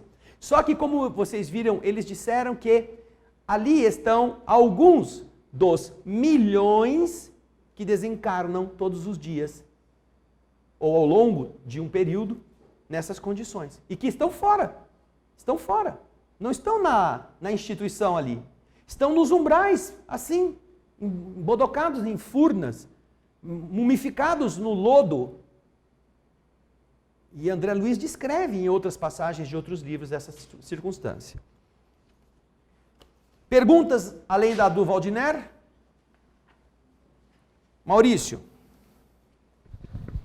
Esse pessoal que prejudica, esse político que prejudica e que vai para um campo desse, eles ficam tempos lá dessa forma, eles voltam para resgatar o que eles fizeram ou não? Sim, essa é a primeira parte. A primeira parte é de sofrer o efeito do que fizeram. A segunda parte é terem que voltar a um mundo físico com ou um processo de resgate, que é o efeito no corpo de uma doença, de uma deficiência mental, de uma debilidade drástica, ou depois disso, ele volta com uma tarefa, depois que ele se reequilibrou, uma tarefa futura na qual ele possa devolver à comunidade, não às mesmas pessoas, mas ao coletivo, o mal que ele fez em bem, em benefícios. Então ele pode ser uma autoridade, pode ser um benzedor, pode ser uma pessoa que veio para ser professor de uma comunidade perdida no meio do mato, pode ajudar a desenvolver com alguma inteligência que os outros não possuem, e se esforçar, pode ser um pesquisador, pode desenvolver alguma tecnologia que possa beneficiar, mas isso depois de toda esta etapa. Isso não é um prêmio. O cara foi um bandido e aí já vai voltar como cientista. Não, não é assim. Ele tem que passar pelos efeitos de toda a sua sementeira. Para aquelas pessoas que queiram saber sobre os políticos, nós temos esta obra que está aqui na parede da pintura mediúnica, que foi feita exatamente para servir de capa de um romance do espírito Lúcius, cujo título é Esculpindo o Próprio Destino. Neste livro, Esculpindo o Próprio Destino, nós vamos encontrar, eu acho que é nele, não é, Juliana? Que fala sobre o político. O destino dos políticos depois que morrem. Não é muito invejável. Mas vai fazer os políticos lerem o livro do Lúcio, né? Tem muito mais coisa interessante para fazer. Obrigado, Maurício. Perguntas de hoje. A Paula Faraco, de Mineiros do Tietê, diz assim: falando em trabalho e ociosidade, já há algum tempo vem acontecendo algo novo comigo. Durante o sono, eu recebo espíritos desencarnados que necessitam passar alguma informação a uma pessoa encarnada, mas que está no meu sonho, recebe a comunicação. É uma sessão mediúnica em sonho. Isso é possível? Isso é possível. Os médiuns que estão em condições, durante o repouso físico, podem ser usados no plano espiritual para ser intermediários de espíritos que precisam usá-los para se fazerem sentir a outras entidades. por uma dificuldade de expressar-se de outra maneira. Há uma história muito interessante em que o doutor Herculano Pires qualificava Chico Xavier de homem interexistente. E o Chico não entendia o que era isso. E então, certa vez, me parece, Chico teve um sonho e ele saiu do corpo e foi levado a um determinado local, onde estava também o professor Herculano Pires. Era uma reunião no plano espiritual. E que havia necessidade da comunicação de um outro espírito. E então trazem Chico Xavier fora do corpo. E Herculano Pires diz a ele: agora você vai entender, Chico, o que é ser um ser interexistente. Você vai receber a comunicação de uma entidade que só pode ser recebida aqui através de alguém que tenha percepção mediúnica, que possa dar voz a ela. Isto é ser interexistente. Existir entre as dimensões. Então você está no mundo físico e você existe entre a dimensão física, material, e a dimensão espiritual. Você vai para o plano espiritual desdobrado e você existe entre um nível inferior, vibratório, e um nível superior. Se é necessário trazer uma entidade mais inferior para se manifestar, você pode ser médium. Se é necessário vir uma entidade superior que não tem como se materializar, você oferece o seu corpo para que ela possa transmitir a ideia. E nós vemos isso em vários livros, Paula, de André Luiz, citando conjuntos de espíritos que vão doar energias para que se materializem. No próprio livro Obreiros da Vida Eterna, quando logo no começo eles vão fazer uma reunião onde um sábio, um espírito muito elevado chamado Asclépio vai se manifestar. Nós citamos o Asclépio acho que 2 semanas atrás. Existe uma câmara cristalina que tem que ser trabalhada pela mente dos que estão ali, e há um conjunto de espíritos que estão ligados a esta cápsula, fornecendo energia para que esta entidade possa tomar corpo dentro da cápsula. Ela vem de tão elevada dimensão que ela não tem como se materializar, a não ser usando esses fluidos como se fosse uma roupagem que emprestam daquele ambiente para que ela se torne visível naquele nível. Quando vocês vão ao livro Voltei, do irmão Jacó, vocês vão encontrar o momento em que irmão Jacó é recebido 30 dias depois da morte, no cenáculo daquela comunidade. É um templo onde eles se preparam naquela noite para dar a irmão Jacó as boas-vindas, 30 dias depois de desencarnado. E é então que ele relata como eram as estruturas do templo, com torres, etc., e que em determinado momento da reunião, vem do alto e se materializa através de uma dessas torres, com a ajuda dos espíritos que estão doando suas energias, o espírito Bittencourt Sampaio, para conversar com ele. Um espírito que ele admirava muito, que ele tinha uma ligação muito grande, Bittencourt Sampaio, no livro Voltei. E isso acontece no plano espiritual. Agora, naturalmente, que as energias que lá estão em jogo não são as do mundo físico, são as do plano menor em comparação às entidades que vêm de cima. Mas é perfeitamente plausível e possível que, através da mediunidade das pessoas encarnadas durante o repouso, o corpo está aqui. Mas o espírito pode sair do corpo e ser intermediário de mensagens também no mundo invisível. Ok? Muito obrigado, Paula. Um grande abraço para você. É por isso que os espíritos amigos, só fazendo um parênteses, costumam dizer aos trabalhadores sérios das instituições: olha, nós terminamos a nossa reunião hoje, mas vão para casa e daqui a pouco a gente se encontra de novo. E mesmo quando não digam isto, é muito comum que certos trabalhadores sonhem com o trabalho na casa espírita, de onde eles acabaram de sair. Vão para casa, vão dormir e sonham que estão no centro. Mas não é sonho, é verdade. Porque no ambiente vibratório, no ambiente invisível de uma casa de oração, o trabalho não para. Para nós.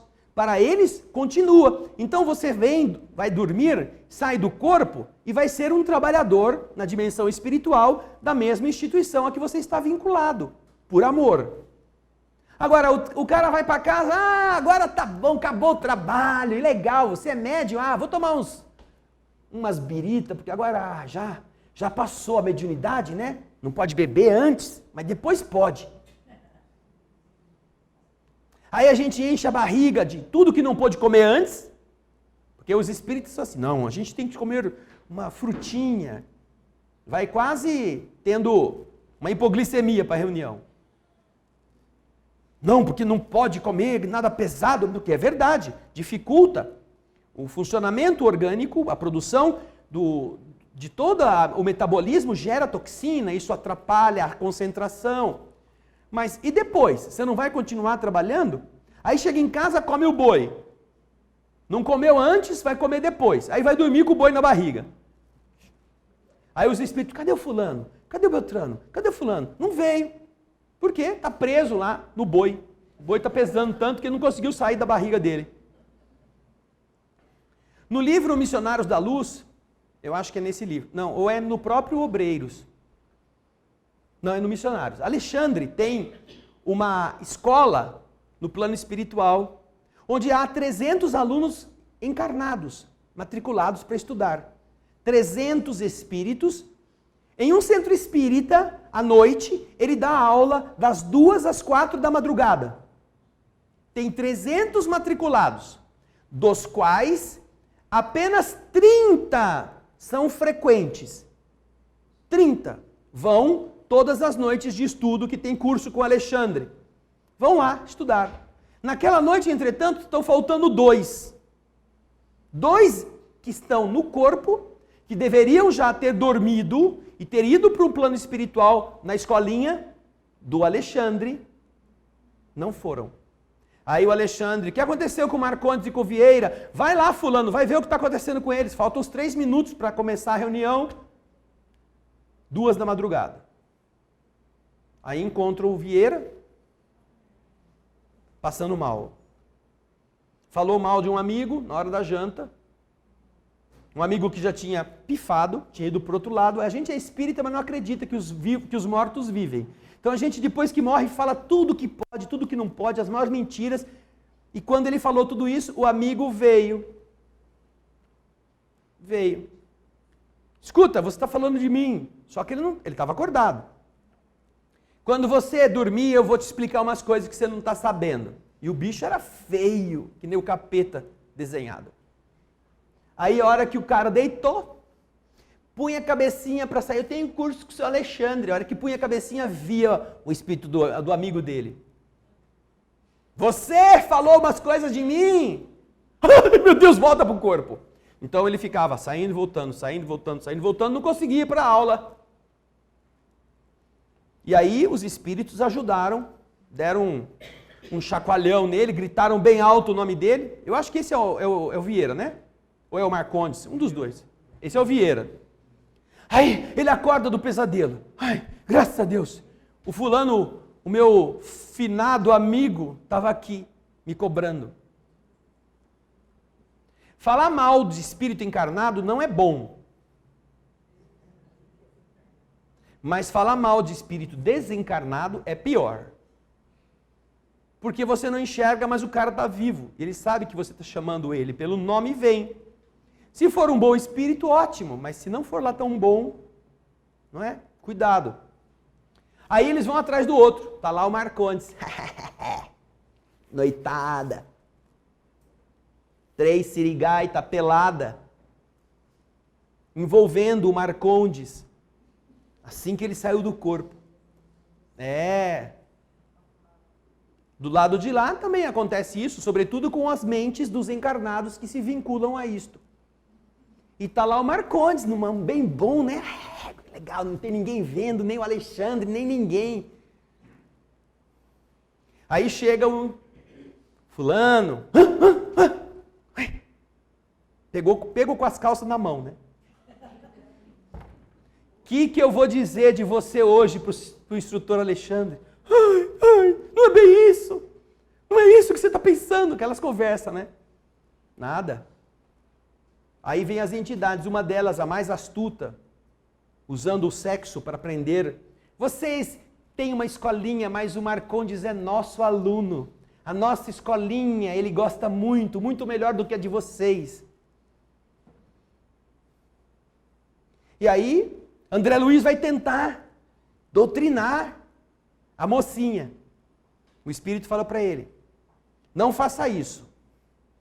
5 minutos de conversa com esse Espírito pode significar 50 anos de atraso. Hã? 1 minuto, 1 século. 1 minuto, 1 século. A Ana Paula já pôs aí. 1 minuto de conversação atenciosa com as tentações provocadoras do plano inferior pode induzir-nos a perder 1 século. Por quê? Porque você começa a tentar doutrinar a mocinha, e você que também já viveu as emoções do sexo de outra vez, que estão meio assim adormecidas, começa a tentar a melhorar a outra, e a outra começa a puxar você para aquilo que você gosta já de outras vidas. E ela fala, não, tudo bem, você é tão bonzinho, vem falar comigo, me fala mais, vamos... Aí fica André, escuta, vai lá que eu vou conversar mais com a moça. E é mais um enrolado na orgia. Abandonando a linha. Com aquela, eu vou ajudar. Não. Só pode ajudar quem tem condições de fazê-lo com firmeza. Nós somos muito frágeis ainda. É melhor não falar. E você não vai acordar o homem? Não. Você fez isso com o Vieira? Não, mas esse aqui precisa ficar assim, nesta condição de vergonha.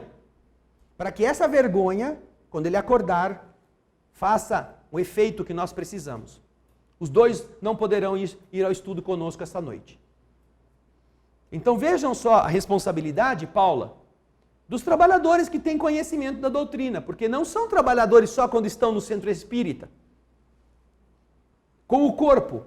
São trabalhadores durante a noite, porque poderão atender espíritos que estão chegando, poderão conversar com entidades, poderão trabalhar como médiuns. Poderão transfundir energias. Transfundir. No mesmo livro Missionários da Luz, existe um caso de uma senhora que vai pedir ajuda de Alexandre porque o filho dela está desencarnando antes do tempo. Foi dormir com um monte de preocupações na cabeça e o corpo está dando sinais de que vai infartar ou vai ter um derrame. Alexandre vê que não é hora ainda e pede para algum amigo que está lá, de um grupo socorrista, que traga um médium em condições de trabalhar em benefício daquele que está ali morrendo. Aí ele fala assim, não, tem o fulano não dá, tem o Beltrano que está bebendo, tem o fulano que está vendo televisão até salvar, tem o Beltrano lá que eu sei que ele já está dormindo. E é uma boa pessoa. Aí ele vai lá, traz o espírito, que tem energia, que pode ser usada pelo Alexandre, para reverter o processo de óbito que está acontecendo naquele corpo. Ele manda então o homem ficar ali, o espírito do encarnado, que vai doar a sua energia biológica, o seu princípio vital. Vai doar para que ele possa atuar e refazer os tecidos que estão adulterados, que o homem já está morrendo. E é com essa força que ele consegue. Mas e se esse cara estivesse assistindo televisão?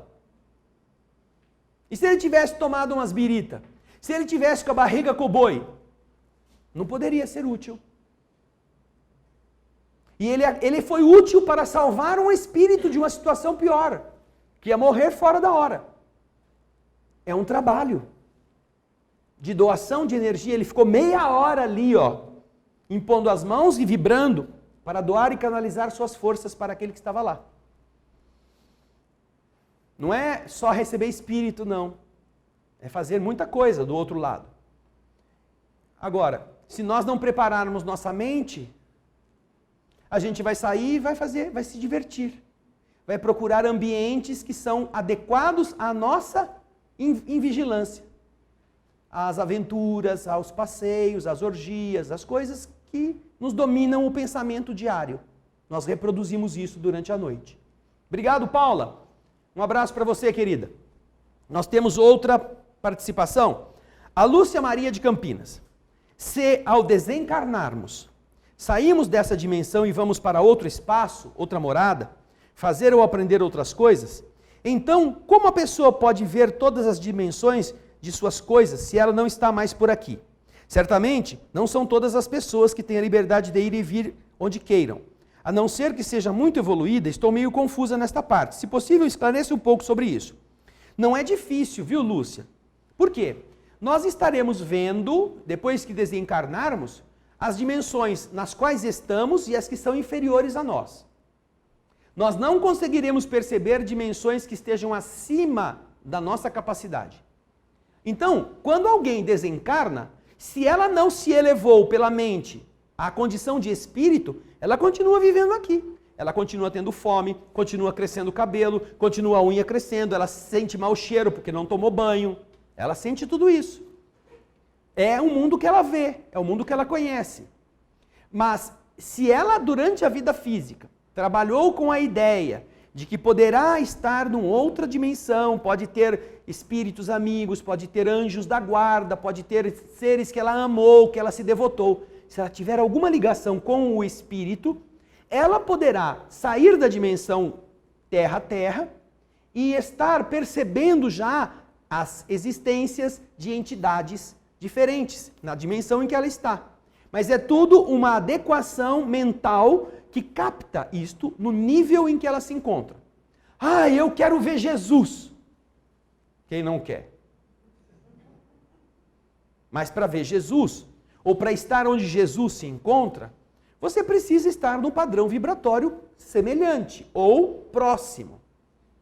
Se nós não vivemos dessa forma, só se Jesus baixar aqui e se materializar, aí a gente vê ele, no nosso nível. Mas se nós quisermos no nível dele, nós precisamos nos desmaterializar. Aí sim é possível. No nível em que nós estivermos. E então, como Jesus fala assim, o Valdinero quer tanto me ver, mas para chegar até aqui, era advogado, é meio difícil. Mas ele fez muita coisa boa, ele ajudou muita gente. Então vamos, Valdinero, sobe até onde se aguenta, que eu vou dar uma descidinha. Então, quando nós estamos merecendo, que é o caso do Valdinero, o que acontece? Espíritos amigos, que ainda nós não seríamos capazes de ver, eles podem diminuir a sua vibração e chegar no nível máximo que nós conseguimos, para que nós nos encontremos. Então, isso é possível também. Agora, cada um é responsável pela sua capacidade de percepção no mundo espiritual. Se nós trabalharmos isto agora, melhoraremos nossa percepção e poderemos ver mais coisas. E aí, decidirmos, não é? O que queremos fazer de nós mesmos. Mas enquanto não estivermos assim, a nossa mente vai nos bloquear no nível em que estamos. E nós só veremos aquilo. Inclusive, há espíritos, existem espíritos que não conseguem ver nem a realidade física em que eles estão. Eles estão tão fixados nas coisas do passado, que eles estão vivendo como se estivessem lá. Então eles veem as cenas da sua vida no Império, eles veem as cenas que eles passaram nas lutas em guerras, onde eles morreram há 300, 200, 500 anos. Para eles aquilo é verdade, aquilo é real. Vocês leem o livro Entre a Terra e o Céu, de André Luiz, e vocês vão descobrir como um homem que já estava vivendo, inclusive, com a neta dele era a mulher que ele sonhava em encontrar. Mas desencarnado, ele estava na casa, vivendo ainda no tempo da Guerra do Paraguai. É interessante. A mente tinha plasmado a imagem que ele acreditava estar vendo. Nós temos a história do André Luiz, que encontrou o avô em volta de uma poça de lama com outros amigos e estava pegando a lama e guardando no bolso do paletó, todo esfarrapado. Ouro! Descobrimos essa mina é nossa, não podemos contar para ninguém. E eles eram avarentos da terra, eram agiotas, eram os usurários do mundo, que quando desencarnaram, levavam à mente somente o que era dourado, o que era dinheiro, o que era riqueza. E estavam no umbral, numa poça de lodo, achando que tinham descoberto ouro derretido. E estavam guardando, e um falando para o outro, não conte para ninguém, isso é só nosso, é nosso, é aqui. E André Luiz está vendo o estado mental adulterado do seu avô em relação ao que qual era a verdade dele, ok? Então, obrigado, Lúcio, eu espero que isso tenha deixado mais claro o fenômeno para você pensar sobre ele. A Andrea Daúde de Franca diz assim, li que a reencarnação é em média 50 anos depois do desencarne. Como funciona a reencarnação compulsória? E como saber se a nossa é compulsória ou não? Bom, a primeira coisa que nós dizemos é o seguinte, não existe uma data fixa para a reencarnação. Não existe. Não há 50, 40, 30, 20, 10 de prazo. Existe uma fila. Aliás, uma vez eu fui com o Alípio visitar o doutor Hernani Guimarães Andrade, na cidade de Bauru, ele estava encarnado. E então ele nos contou que ele fez um cálculo pela população daquela época, e considerando a estimativa que havia ainda de espíritos para voltarem, se cada um morresse e entrasse no fim da fila para voltar a renascer, essa seria a forma normal do renascimento. Se cada um que desencarnasse fosse para o fim da fila de todos os espíritos que têm que reencarnar, a próxima reencarnação daquele mesmo espírito levaria mais ou menos 450 anos para acontecer. Agora ele disse que para os espíritos que avançaram mais depressa, para os espíritos que tiveram uma melhoria, eles furavam a fila. Então, para aqueles que tinham uma tarefa a realizar, ajudando o progresso, na questão, sobretudo a questão espiritual, eles não precisavam voltar para o fim da fila. Então, em média, renasciam depois de 30, 40, 50 anos, em média. Mas a fila continuava.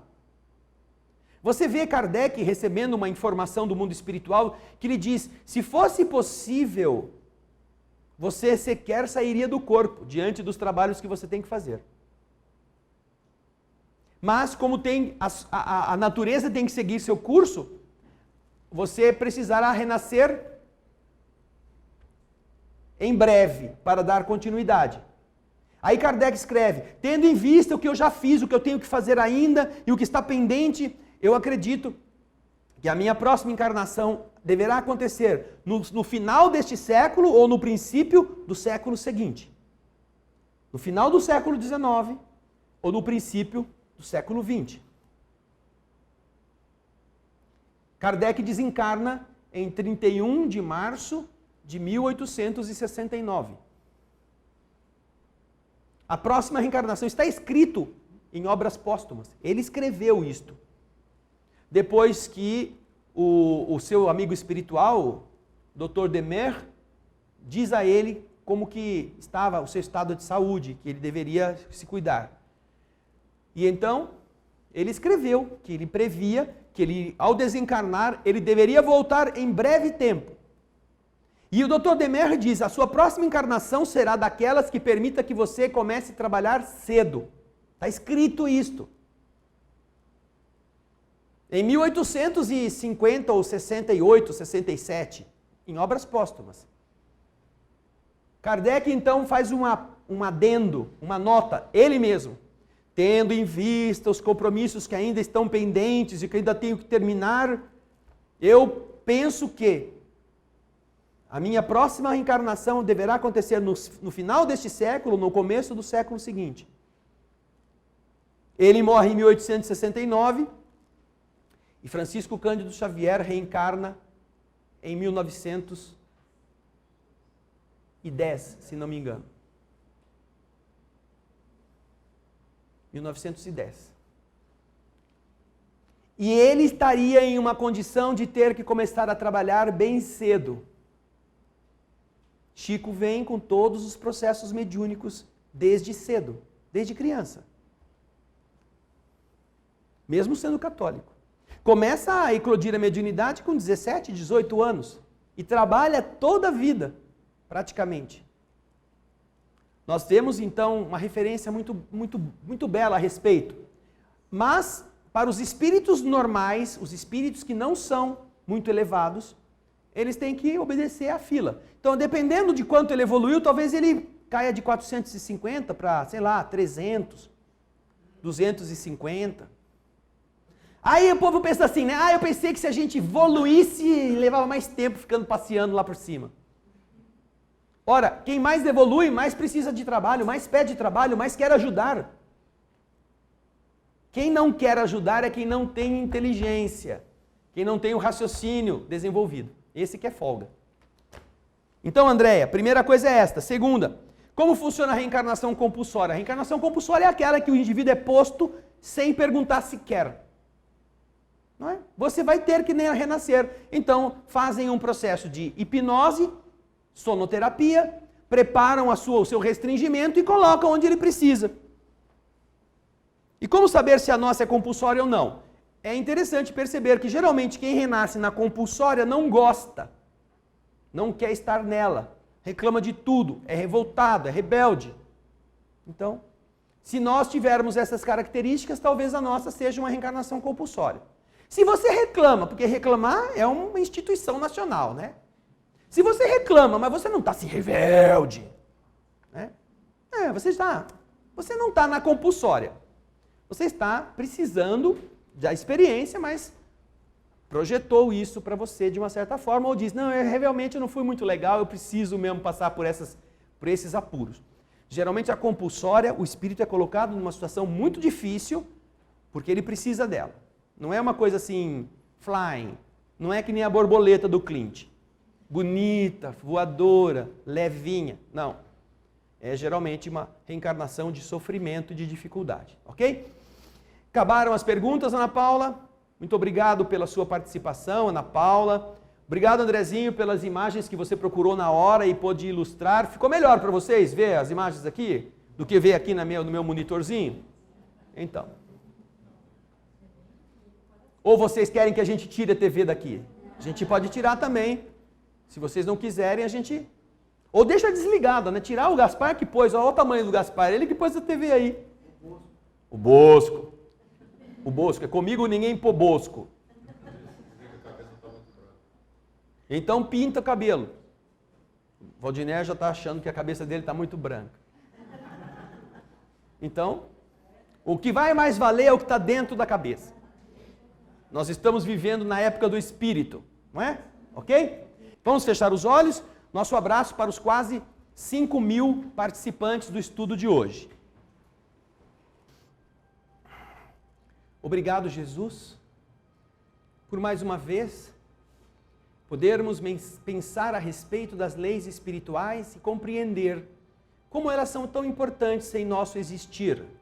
Não só para que nós olhemos os outros com olhos críticos, mas para que entendamos seus problemas e para que nos melhoremos através da paciência que faz enriquecer a mente. Porque não é só ter um filho deficiente que nos faz inteligentes, mais lúcidos. Também é ter alguém difícil em nossa convivência para testar o nosso orgulho, para testar a nossa paciência. Assim, nós te agradecemos a escola que nos permite aprender quando acertamos e também quando erramos. Ninguém será expulso dela. Todos serão matriculados novamente para voltar a cursá-la.